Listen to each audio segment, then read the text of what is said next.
පාරට බැස්සම හැමෝම හැරිලා බලන පදිනකොට පපුවට ගැම්මක් දැනෙන බයික් එකක් හොයනවද? එහෙනම් අද මම ගෙනාවේ හැමෝම පිස්සු වට්ටපු ජපාන් මැෂින් එකක්. මේ Kawasaki D-Tracker 250 එක. මේකේ තියෙන 250cc liquid cool engine එන ටෝක් එක ඕනෑම ට්‍රැෆික් එකක් කපලා ඉස්සරහට යන්න නියමයි.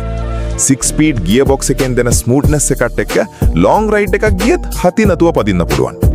බයික් එකේ ස්ටයිල් එක ගැන නම් ආයේ කතා කරන්න දෙයක් නැහැ. ඒ සුපිරි සුපර්මෝටෝ ලුක් එකයි gold inverted forks ටිකයි නිසා කොහේ ගියත් කැපිලා පේනවා. අනිත් එක මේකේ තියෙන සැහැල්ලු බාර නිසා හැසිරවීම handling හරිම ලීසි. ඔයාටත් ඕන කරන්නේ පෙනුමයි බලයයි දෙකම එකට තියෙන හැමදාම පදින්න ආස හිතන බයික් එකක් නම් Kawasaki D-Tracker එක තමයි ඔයාගේ නියම මැච් එක. මොකද මේක නිකම්ම බයික් එකක් නෙවෙයි. මේක ඇඩ්‍රනලින් එකක්. ඉතින් මේ වගේ තවත් ගැම්ම තියෙන රිවිව්ස් බලන්න මාව ෆලෝ කරන්න අමතක කරන්න එපා. ජය වේවා.